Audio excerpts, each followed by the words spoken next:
कई हजार साल पहले की बात है। एक महिषासुर नाम का राक्षस था। उसका आधा शरीर राक्षस का और आधा शरीर भैंसे का था। उसने कई सालों तक ब्रह्मा जी की कठिन तपस्या की। एक दिन ब्रह्मा जी प्रसन्न हुए और उन्होंने उसे कहा, हे महिषासुर, मैं तुम्हारी तपस्या से अति प्रसन्न हूँ। मांगो जो वरदान मांगना है। महिषासुर ने कहा, हे प्रभु, मुझे ऐसा वरदान दीजिए कि इन तीनों लोकों में किसी भी देवता या मानव के द्वारा मेरी मृत्यु ना हो सके।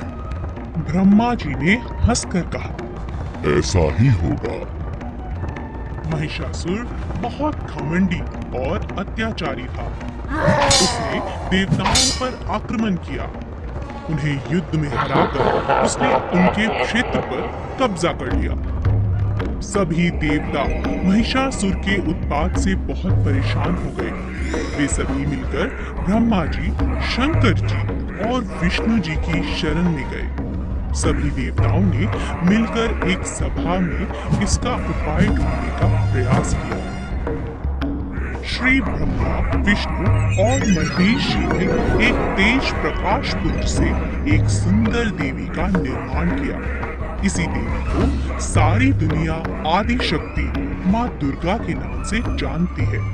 सभी देवताओं ने माँ दुर्गा को सभी प्रकार के अस्त्र शस्त्र से सुसज्जित किया। शंख चक्र, गदा, त्रिशूल, धनुष बाण इत्यादि अस्त्रों को धारण कर वे महिषासुर की नगरी की ओर चल पड़ी। जब महिषासुर को उनके बारे में सूचना मिली, तब वह उनसे मिलने के लिए ललायत हो गया। महिषासुर ने देवी के सामने विवाह का प्रस्ताव रखा। माँ दुर्गा ने कहा,